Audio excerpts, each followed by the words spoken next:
अस्सलाम वालेकुम नाज़रीन, मैं आपका मेज़बान मोहम्मद शरफुद्दीन सच न्यूज़ में आपका इस्तकबाल करता हूं। आइए देखते हैं आज की अहम खबर। नाज़रीन, आज की ये खबर दिखाने से पहले मैं आपको हैदराबाद के बादशाह मीर उस्मान अली, जो कि हैदराबाद के आखिरी निज़ाम थे, उनकी दरिया दिली के बारे में सुनाता चलूं, क्योंकि नाज़रीन ये वाक़या है 1965 का, जब हिंदुस्तान और पाकिस्तान के बीच में जंग छिड़ गई थी। खैर 1965 में हिंदुस्तान ने पाकिस्तान से जंग कर कर बड़ी अच्छी तरीके से फतेह हासिल की थी।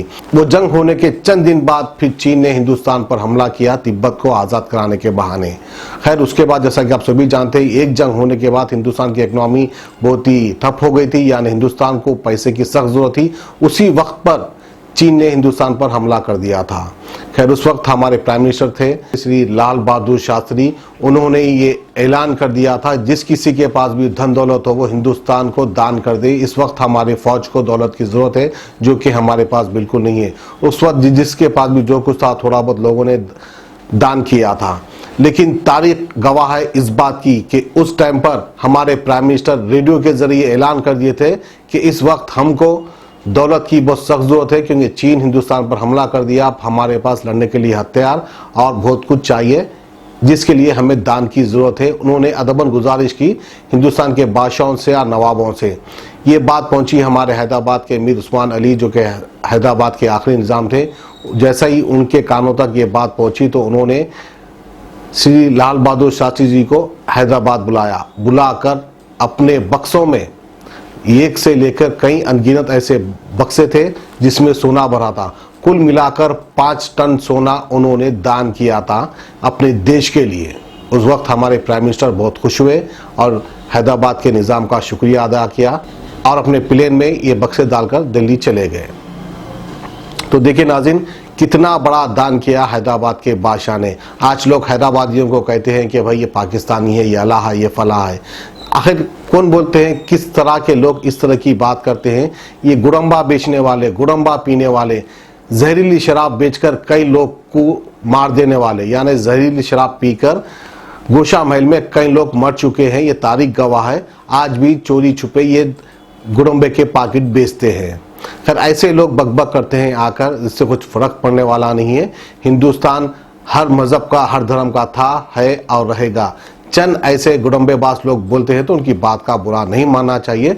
वहीं पर आज हमारे गोशा महल के एमएलए, जो कि बीजेपी से एमएलए है, राजा सिंह, उन्होंने फिर एक बार भड़काऊ भाषण दिया और आड़े हाथ लिया बैरिस्टर असदुद्दीन अवैसी को और मरहूम सुल्तान सलाहुद्दीन अवैसी को।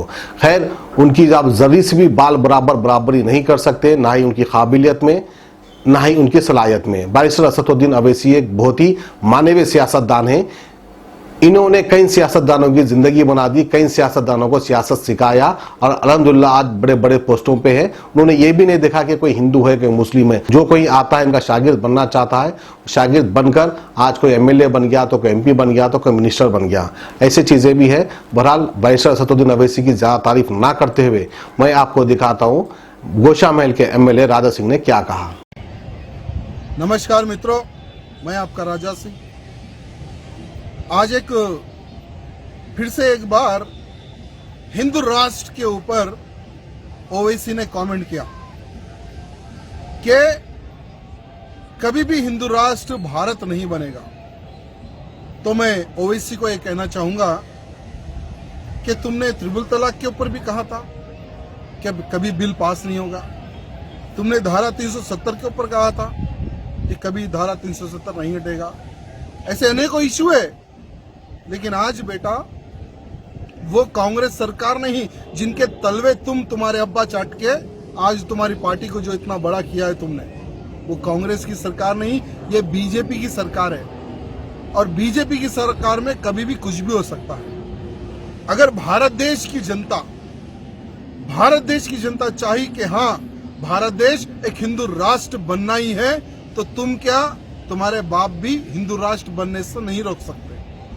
और मुझे विश्वास है कि जब 50 से अधिक मुस्लिम देश बन सकते हैं, 100 से अधिक ईसाई देश बन सकते हैं, तो क्या एक हिंदू देश नहीं बनेगा? तो मैं यही ओवैसी को कहना चाहूंगा कि झूठे सपने देखना छोड़ दे। भारत देश की अगर जनता चाहिए, अगर भारत देश का हिंदू चाहा, तो बरोबर 2023 के अंदर हिंदू राष्ट्र भी बन के ही रहेगा। अब A1 टाउनशिप चिविला और मोइनाबाद के दरमियान मेन रोड से 1.3 किलोमीटर आबादी से लगा हुआ तमाम डेवलपमेंट के साथ जहां आप अपना घर बना के रह सकते हैं, जो है बिल्कुल बिल्कुल बिल्कुल आबादी से लगा हुआ 4 लाख में 100 गज का plot, drainage, electricity, footpath, BT road, college, bus stop जैसी तमाम सहूलियतें दस्तयाब हैं। आपका ये छोटा सा इन्वेस्टमेंट आपका और आपके बच्चों का मुस्तकबिल बदल सकता है। मजीद मालूमात के लिए हमें कॉल करें। Address pillar number 235 opposite fishers department, Rajendra Nagar, Hyderabad. Contact 7799603838।